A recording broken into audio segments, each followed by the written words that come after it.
Welcome to Educate, Inform, and Challenge. My name is Teresa MacLennan. I'm Executive Director of the Women and Children's Shelter of Barrie. We are so glad that you are here with us, our viewers. We just are so thankful for you. Of course, the goal of our show is to talk about the lives and experiences of women. We talk about women in business, politics, of course, women who've experienced violence and human trafficking. And we also like to highlight wonderful initiatives and women leaders in our community that are doing incredible work and are very community minded. And that is going to be our conversation today. Before we begin, we do want to thank and acknowledge our Indigenous community. Thank you for your heritage, your culture, your knowledge, your wisdom. Thank you for allowing us to share in this space and to have these conversations. You are so important to us.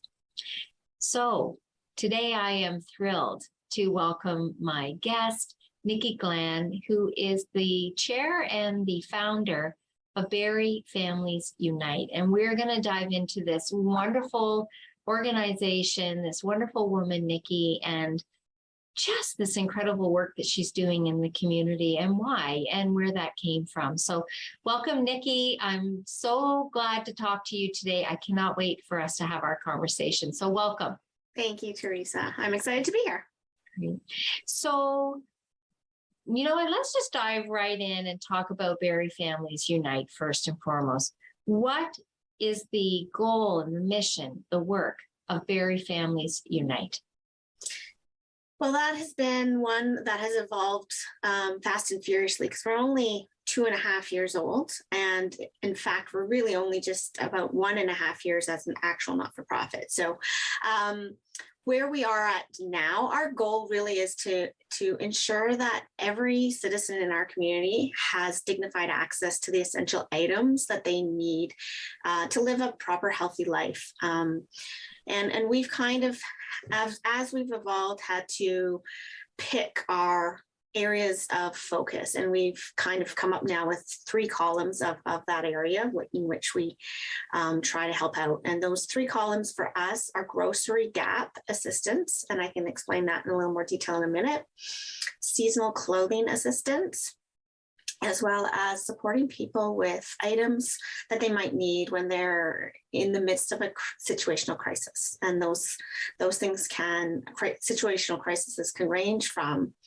just having faced a house fire or a unit fire, fleeing domestic abuse, of which you're well informed about, all sorts of situations, bed bugs, people who've been in a shelter who are transitioning to their own space of their own, and they need those startup items to make their house feel like a home. So that's a wonderful explanation. You've talked a bit more about that 3rd column. Do you want to just talk to us more about the grocery and also the clothing aspect of the work that you do? Sure.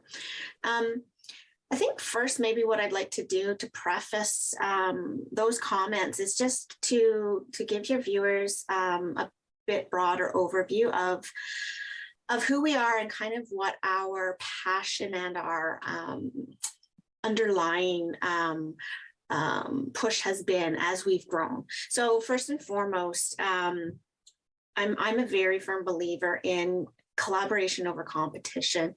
One of my pet peeves is duplication of energies, efforts, money, etc.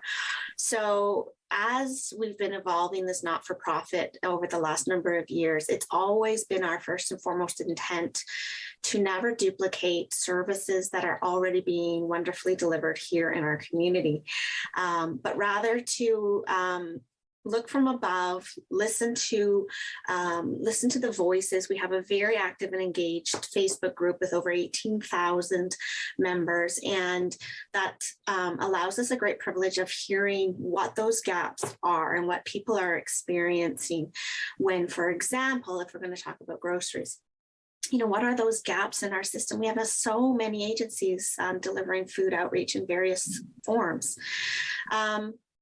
So our program and the way we function is we are actually working and in motion 6 days out of the week here in our community. So from Monday through Saturday, our warehouse is in motion. People can self-refer to our agency if they need assistance in any of those 3 areas. And that's easily done by reaching out via our website. And what we're finding lately now is our fellow agencies are also reaching out and utilizing our services. So they've become aware of our existence and realizing that it's a better use of their time in many instances for us to be able to take care of some of those essential needs so that they can focus on the great work they're doing in terms of mentoring, guiding, helping their clients, move on to the next step. So whether those requests for assistance come either organically by a self-referral or via an agency, what happens at that point is it triggers a note to our team. And the very first thing that happens when we get a new request for assistance is the first question we actually ask ourselves: is this request better handled by any other agency here in town? Which kind of seems like a funny question, but really, because of who we are and what we do, we don't need to be duplicated. So if there is an agency that's better suited for that particular request, then we will make that connection behind the scenes and help get that introduction. So for example, if the request is, I need help with food, our first question back will be, excellent, thank you for reaching out. We're happy to help you. May we ask, are you a client of the Barrie Food Bank? And then from that is when we learn what the situation is. Maybe they didn't know about the food bank. Maybe they're a newcomer to Barrie. So we can help guide them through that process. We work very closely with the Barrie Food Bank. Maybe they are a client of the food bank. Maybe they have taken in 3 extra family members for whatever reason, and the 30-day cycle that they're on with the Barrie Food Bank grocery orders just isn't getting them to day 30, and they're at day 24. They need 6 days worth of food before they're eligible to go back to the Barrie Food Bank.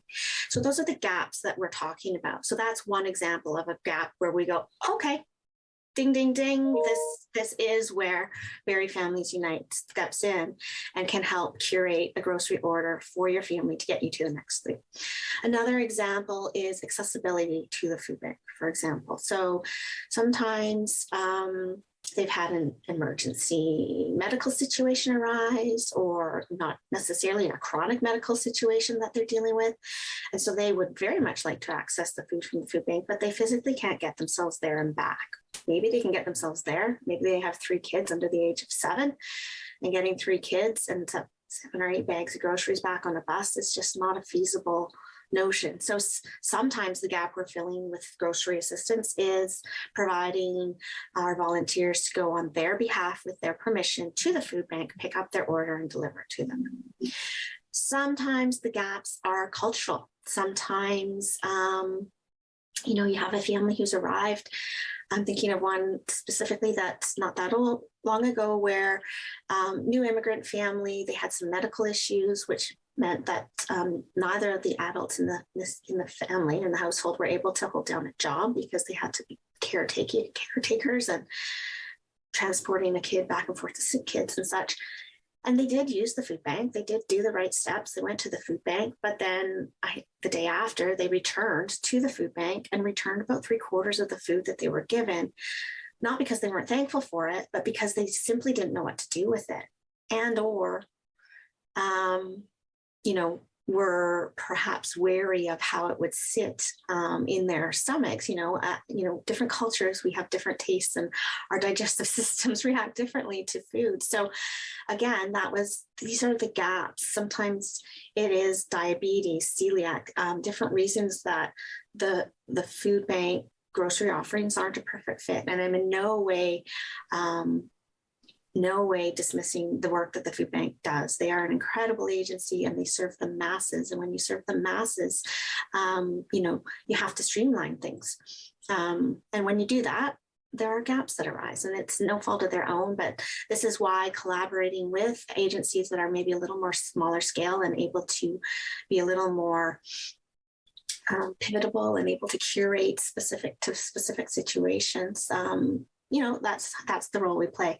The other thing I just will quickly say about groceries is that we specifically use the word grocery gap as opposed to food insecurity or food support, because we do acknowledge that the clients we are serving, it's pretty much anything that you get at a grocery store is often a struggle, right? And if you've got a young family and you're in that phase of life where you need diapers and formula, holy smokes. I mean, you blow through $40 on a bag of diapers in no time, right? Same with formula, toiletries, toilet paper, paper towels, all those things. So when we specifically and intentionally use the word grocery gaps, because we will assist with things you buy at the grocery store.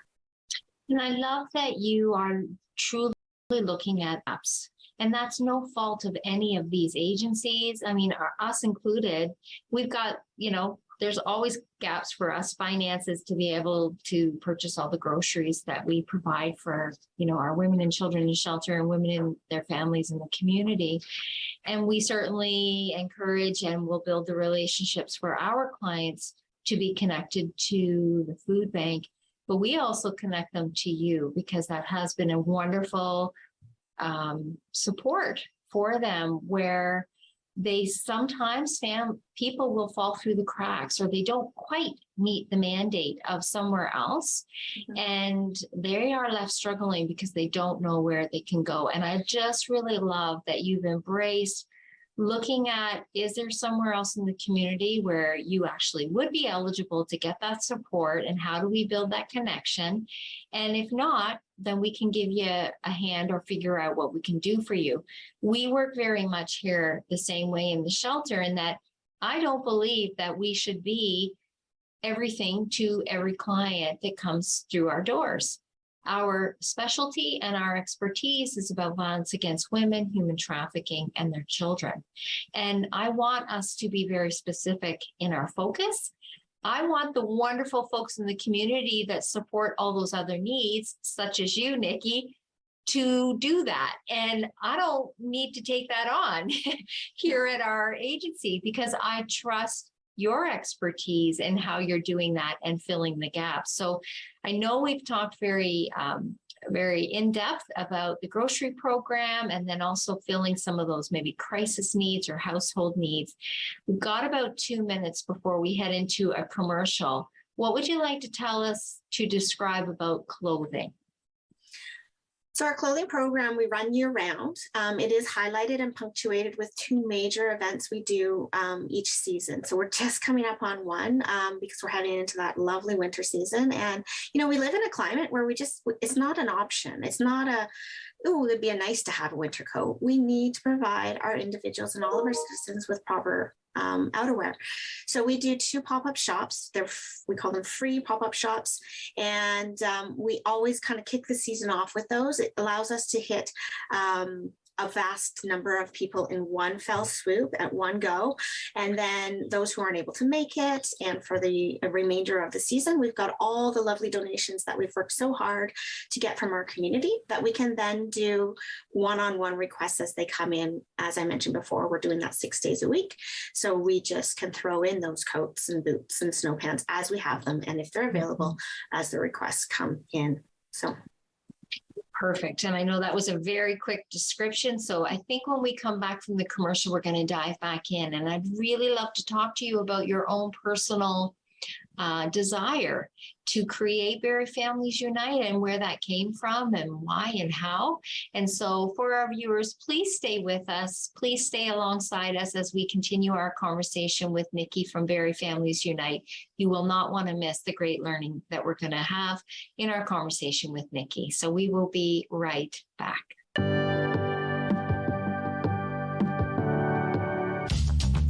This program is brought to you by Ignite TV. Now you're in command.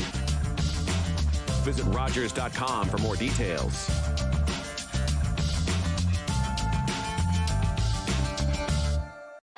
Watching hockey just got a power play with NHL Center Ice and Super Sports Pack. With up to 37 out-of-market NHL games a week, you'll always catch your favorite team no matter where you live. Whether it's big matchups you're looking for or following your top fantasy picks, it's all here. NHL Center Ice, part of the Rogers Super Sports Pack. All this for only $35.95 a month.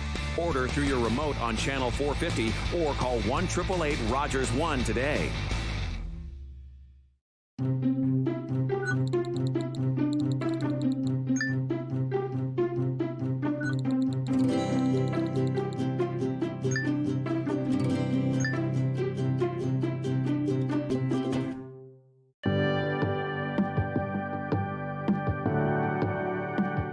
Welcome back to Educate, Inform, and Challenge.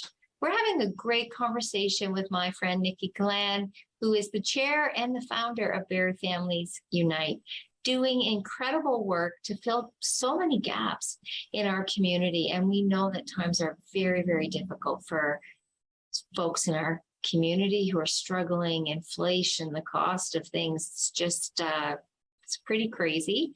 And of course, we see lots of families that are having to make difficult decisions about, can I afford to pay my rent, or can I afford to put food on the table or buy my kids a winter coat? And those decisions are extremely hard. So welcome back, Nikki. We're going to jump right back in. Before we kind of, head down a different path, I just wanted to ask you about how is there a cost, first and foremost, for the items that you provide for folks? No, there's no cost to our clients. A lot of what we do is kind of upcycling in a way, in the fact that a lot of, when I talk about our clothing program, the majority of clothing we give out is community donated clothing. So we are receiving donations of gently used seasonal clothing every day that we're open at our warehouse 6 days a week. We go through it. We keep the best of the best. And the other items for those situational crises is when we're starting up, helping people start over their homes with linens and towels and toasters and microwaves and kettles and pots and pans and all those lovely things that make a home work. Those too are gently used items that are coming in from our community. So there's no cost for those things. And there's never any cost to our clients. The costs for us and the cost that our agency really spends our money, our fundraised money on, is on food. We don't have any, we haven't secured any food rescues at the moment, aside from we are fortunate to be in partnership with Cobb's Bread, and we do get some bread from them weekly. But other than that, we are out buying the proteins. And just to go back a little bit to the groceries, the gaps that we see and the gaps that we're filling most frequently in the grocery area are the items that you find around the outer aisles of a grocery store. So it's not the shelf stable items so much that people are short on or in short supply or really wishing or needing for healthy meals. It's the proteins, the produce, the dairy, and then I'd say a fourth area that we get a lot of requests in during the school season is school snacks. So those are the four areas that we are out spending money on. And to further just go back to food and talking about collaborations within our community, because we saw that repetitive need for produce, we started thinking about, maybe we need to have like a produce box. And then we did some research and went, wait a minute, our community has an amazing organization here that does a monthly produce box. So we got in contact and we started off last year, January, purchasing 10 and delivering 10 to 10 different clients of ours. And now we're around 130 every month. So we are like the largest bulk purchaser of the Good Food Box from the Good Food Box people. That's run by Urban Pantry every month. And we have an amazing sub team that kind of coordinates that. There is a request form that people can go through to get onto our list. And we have an amazing team of volunteer drivers that go out every second Wednesday of the month and get those beautiful boxes of produce delivered. So just another example of utilizing an amazing program already up and running and just helping it to expand in our community. So let's talk about the process then. So if I'm someone who has a need in the community and perhaps I don't know where to go, is there a phone number that I reach out to you first? Is there an online process? Let's help educate folks in our community who might be listening and need some support or don't know where to go. How do they access your support? Well, the most efficient and effective way would be to go straight to our website if you have that accessibility. So our website is veryfamiliesunite.com. And right on our homepage there, you'll find a button called Request Assistance. You click that button, you fill out the form, and that initiates the process I referred to at the beginning of our chat. If you do not have access or the ability to use the internet, we do have a phone number, and that number is 705-300-5515. And that, we'll get back to you as soon as possible if we aren't able to pick it up. I will say, just as a little note to the audience at large, we are fully self-funded and fully run by volunteers. I am just absolutely daily amazed by the fact that there's this machine that's in place and running 6 days a week for the last 2.5 years. And it's fully done on these people who have these huge hearts of service in our community. And I'm grateful for each and every one of them. We have many people volunteering 40 plus hours a week and have been for so long. So it's truly, our tagline for our charity is community caring for community. And I truly want that essence, that element, that vibe to kind of resonate through everything we do. Really make it feel like it's community coming together. And the reason for that is where we came from. We came from our grassroots Facebook group that popped up just as COVID was hitting back in March of 2020. And, when that happened, I say this all the time in interviews, but I really felt like I had the most privileged seat in the community because I had this front row window to the best of humanity in action, because all I did all day long, 7 days a week, and during those first crazy months of COVID was watch time and time again as people reached out needing help. And organically, just through the platform that we had come up with and provided and were moderating, watching those requests for help get answered time and time again. And it's still happening. And it's beautiful to watch. Our Facebook group is just a phenomenal place to hang out. It's such a place of positivity. We don't allow judgment or negativity or shaming or debate or any of that stuff that you see on social media. So we've maintained that for 2.5 years. And that in and of itself is a huge volunteer job to get done. So I'm curious, why do you feel passionate? Why were you drawn to fill the gaps in the community? Where does that come from within you, Nikki? What motivates you? I think, I think that's a very deep question, Teresa. I think that, if people were to describe me, I'm a connector. I love connecting people, pre-COVID, pre this. I used to host in my home Wednesday night community suppers and invite neighbors from the neighborhood. They'd come home from busy days. I was a stay-at-home mom at that point in my life. And, we had a little thing at the door, $5, just so it was sustainable, right? They put $5 in and they come in and we'd have 3 kinds of soup and bread, and we'd have 18, 20 people one Wednesday, and just so that's just, I don't know, I it fills my heart. As to filling the gaps, like all of that, what BFU has become really has just been a natural evolution. I really, really enjoy the ability to watch people and enable people who want to help find meaningful ways to help. And as many beautiful thank yous that we get from our clients, the ones that touch me as much are the ones I get from our volunteers who say, thank you so much for allowing myself and my children to have had that experience. We had such an amazing conversation after, X, Y, and Z transpired. And it was such an eye opener for us. And we just really, really, really enjoyed our time. And I love that. I love that we're mentoring community spirit and philanthropy and giving back to our next generation, because it's an old cliche, but it takes a village, and it really, really does. And we saw that in COVID so prominently in front of our eyes, that it takes a village to get through sometimes just regular days, but also global pandemics. So it's amazing. And you know what, Nikki, I think you and your team, well, you're a wonderful woman who just cares about people in the community without judgment, without shame for folks, and offering dignity and respect as you fill those gaps. And so we are really appreciative of your partnership and what you and your team provide in the community, because it really has filled a gap. And we always want to endeavor, when we get donations that we can't use and it's too many, we always want to reach out to you to see if there's something that we can help you in your work, because we just value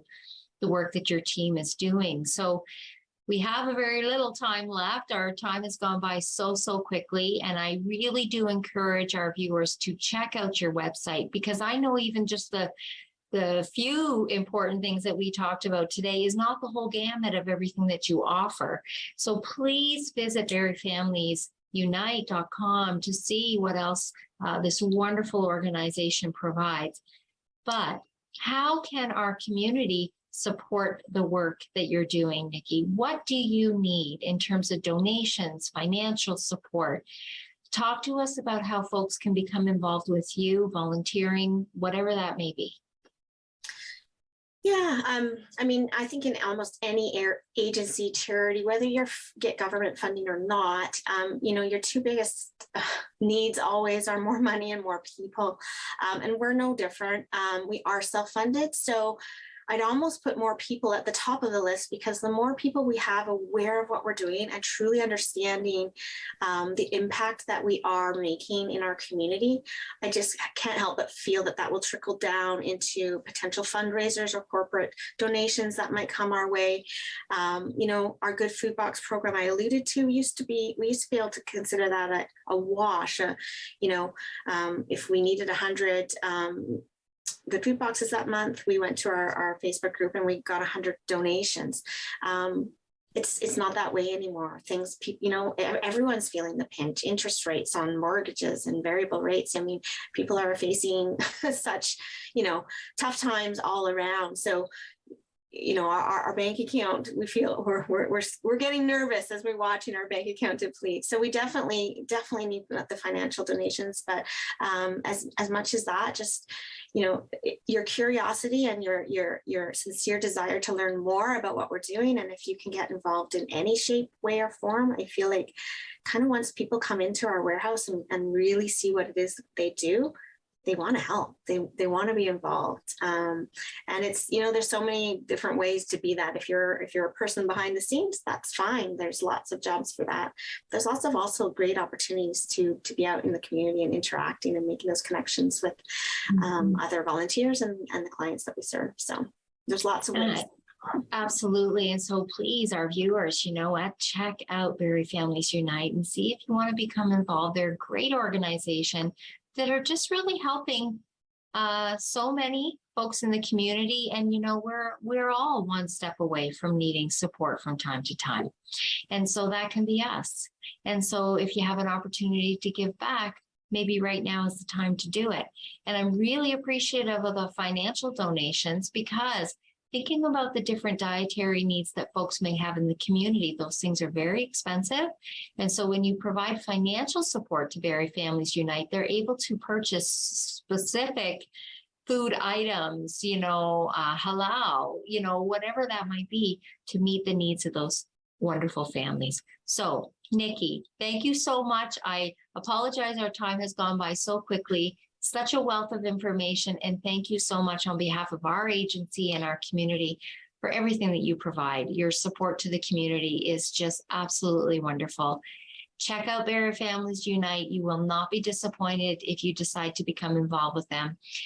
Take care, everyone, and we will see you here next time. Bye-bye.